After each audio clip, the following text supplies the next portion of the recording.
Catus, Maximus here. Just a quick video on how to change the drill chuck on these DeWalt. This happens to be the DWD 112. Most common single drills, quarter drill sold in the United States in the last 25 years, quarter century, easily, because they're the ones that have just been sitting on the shelf at Lowe's and Home Depot. If somebody wants just a general purpose 3/8 drill, they pick up one of these. I did pay 15 bucks for this. It's a little beat up. Anyway, this one has a severe issue.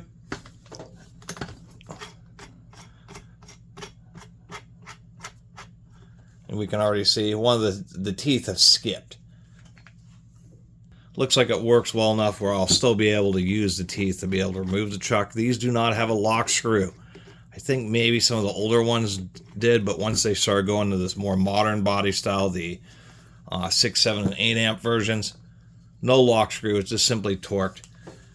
But it's super easy to access. This isn't like one of the carpenter's drills where it has like a front gearbox case. With clamshell drills, you just pull open the clamshell. I mean, I think that's why this one was donated, just because they didn't want to deal with the chuck. These can end up with just a little bit of chuck wobble here.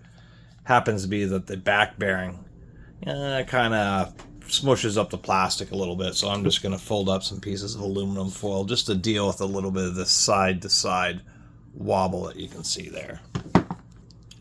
All screws are the same size, so you don't have to worry about keeping track of them. Just take a quick look at the motor. Make sure nothing looks like it's too burned up.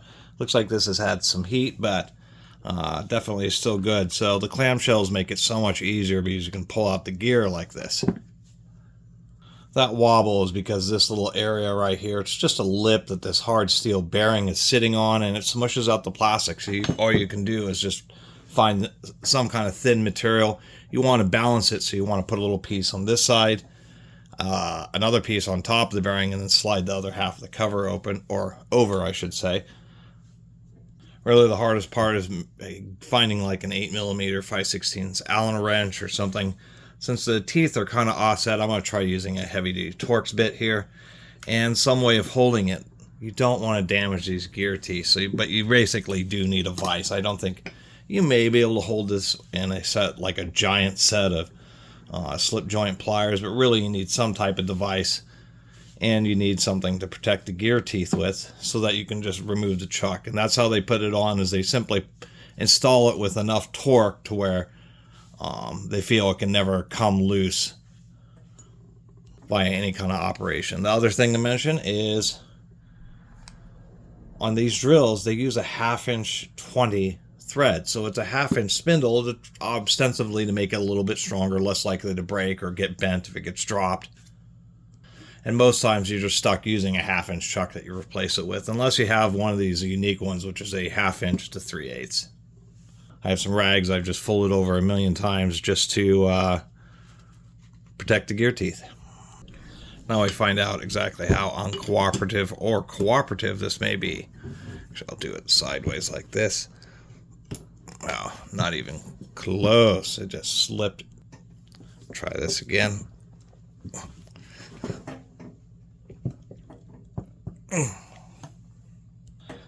It's torqued on there pretty darn good. And there we are. I had to get that on the ground, get that vise pretty tight, because the chucks are surprisingly tight. It's a 6201 bearing and a 608 bearing, so if you're the type to want to swap out the bearings, it does have a rubber sealed bearing, or at least one side, the side facing the chuck, at least has a rubber seal. Add a little bit of grease. The big deal is just trying to have the rag, get it tight enough. I mean, the best option would be to use a couple pieces of wood. I just happen to have rags. You just don't want to dig up these, or ding up, excuse me, those gear teeth. More modern design, so it has a very coarse 4-tooth, but it gives you motor arbor, but it gives more cross-sectional area, and the teeth ultimately end up lasting a bit longer. And then they have this little bearing on the front. Since this arbor is actually pretty thin and pretty deeply cut because it only has 4 teeth, they still have to support it on both ends, otherwise under heavy-duty use, that can actually deflect some. Add a little bit of grease and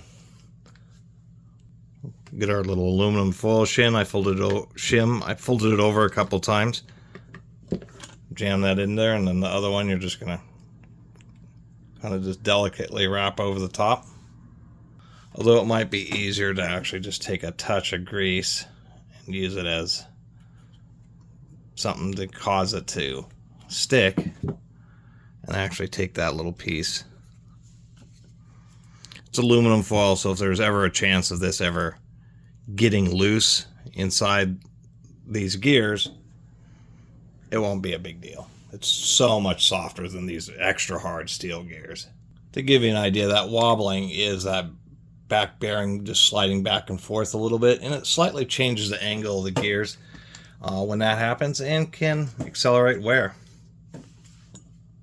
I will say so that 960 watts is where they stopped, and it's pretty much will be they're not going to put more powerful motors in these types of drills. It's just gotten, you know, as far as they can really take it. This unit was made in 2013, and so it's been 12 or so years since they've upgraded to that 960 watt motor, and it's kind of like end game for these general purpose 3H 2500 RPM drills.